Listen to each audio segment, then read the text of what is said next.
the first game we're going to be taking a look at in this video is Radioactive Teddy Bear Zombies.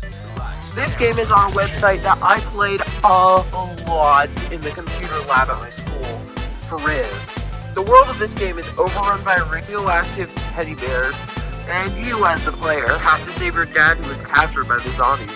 This game has some pretty good graphics for a flash game, and the sound effects are phenomenal. You shoot the enemies with machine guns, which can be upgraded. You collect coins, gun upgrades, and this pill item, which does seemingly nothing. Wonder how that one works. Anyway, pretty fun flash game, and an excellent way to start things off. Garfield's spooky scavenger hunt. You have to go around a haunted house as Garfield, looking for assorted treats such as donuts, muffins, and more donuts and more muffins. Along the way, Garfield might get scared, which will increase his scare-o-meter. Great Halloween game. Happy Field, of course. This is the flash game. You're supposed to go on either a tractor, a bike, a Segway, or some kind of vehicle that moves, and you're basically just trying to survive with all of the obstacles in the way, like these grind rails, and also this Pikachu that, when it uses its Thunder Shock, it actually bounces you around from the lightning bolt. Hey, you gotta survive. One game I remember my friend Tristan playing was Run 2. It has a cool wall latching mechanic, amazing 3D graphics, and 2 playable characters.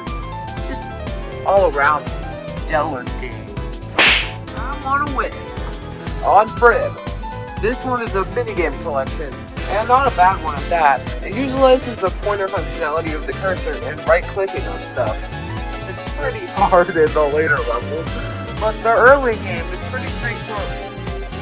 I really want to win, and I want to win. Super Smash Flash 2! Now, this is a Super Smash Bros. Game made by fans for the Flash player. It's honestly made in a style that reminiscence of Super Smash Bros. For Nintendo 3DS and Wii U. There's honestly quite a bit of content here. I wasn't expecting much from a Flash game, much less a fan remake of a game that's a Flash game. But, wow, this is surprising. As you can see here, I set up a battle between 4 CPUs. You can watch them battle it out on the Nintendo 3DS stage, which, glad there even is a Nintendo 3DS stage. It's making use of the fact that the 3DS's top screen is gravy by bringing in 3D text prominence to the stage. The next game we're going to be taking a look at is Electric Man. This game is on Frib, and it's honestly the one I've played the most of. You fight in the Tournament of Bull Tagging to become the top stick figure in the land. You can perform punches, kicks, etc. There are also slow motion attacks which drain your battery points. This game has stellar graphics, and there are lots of secrets to find. For instance, there's a hidden 4th slow motion attack, the pullover throw, which isn't mentioned anywhere in the controls menu or tutorial. Simply phenomenal. Next is Xenos. I know this is a very fun one. I played quite a bit of this over quarantine and got past the first boss on it. I really commend the story of this game. It really gives a great explanation as to what you have to do. I love the power-ups. They really enhance your abilities in every conceivable way. And just listen to that soundtrack. It's excellent.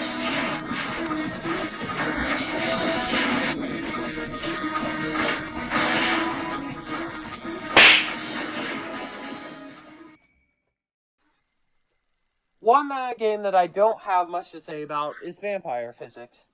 It's an average game, decent graphics and all that. Okay. Vampire Physics is a really fun game. So what you are looking at right now, as the title says, is Super Mario World Flash. But, unlike the title, this is not a port of Super Mario World for Flash Player. This is actually a totally unique game. Look at World 1-1. Remember 1-1 from Mario World? This game, you go through one linear map that does not have any sort of scrolling, you can see the top of the map from this part of the stage right here. But I digress. It's a pretty fun Mario game. Here's a new game, Mind Type. You have to type words and phrases in order to pull in chunks of gold, rocks with gold in them, skulls and fossils, diamonds, etc. Once you finish a stage with enough gold, you can continue on to the next stage. Just a pretty cool game in general. Multiplayer warship. This is an online version of the classic Battleship board game. You have to type words in order to take spaces. It can either be a hit or a miss. Honestly, the online works really well. When I played against an actual online opponent back in the computer lab at school, didn't actually add that much more lag. Black and White, a multiplayer game. You can only interact with floors of your color, and you can jump on each other's heads. It has you getting to this door at the end of the level to beat it.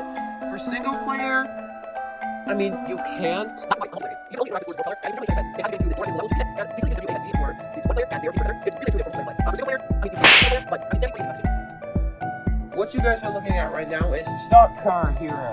It's quite a good game. It was definitely designed with mobile play in mind, as you have to tap the screen left or right to control your car. They should have allowed an option to use the space button and the directional keys. But for mobile play, this sounds pretty fun.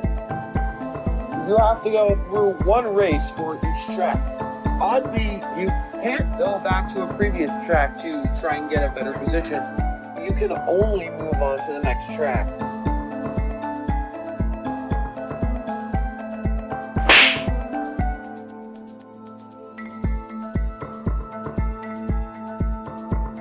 King of Thieves. Now this is a game I played quite a bit actually ago on my iPhone because they actually have an app for this game.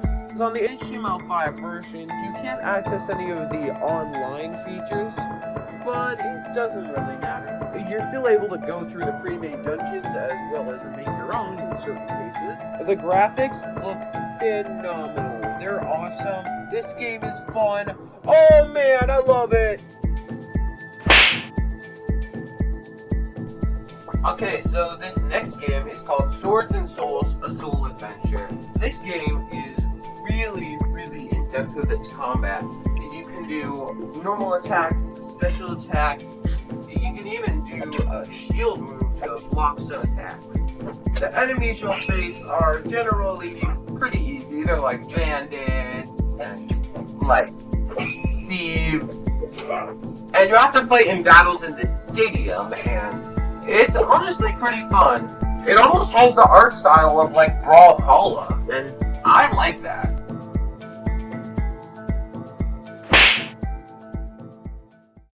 So, this game is the definition of bootleg. This is the worst version of Plants vs. Zombies I've played in my life. I mean, look at those pea shooters. They look horrendous. As you saw there, my sunflower actually went off the board, which that's pretty weird. And by the way, the lawnmowers, they don't kill the zombies when they go past them. They only go through the rest of the group, so good luck with that.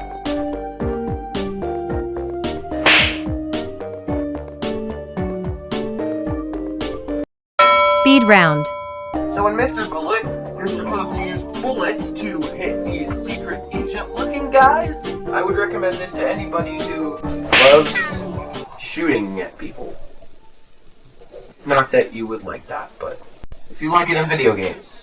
Super Fighters, made by mythologicinteractive.com. You have to, like, beat up people until you get a gun, and then you hit people with your gun to do more damage. Overall, a pretty fun Flash game. So this next Flash game is called Slow. It's sort of a 3D ball rolling game where you have to avoid touching this red stuff. just again, this is the best Flash game we're going to talk about today. Okay, here's another 3D Flash game made in Unity.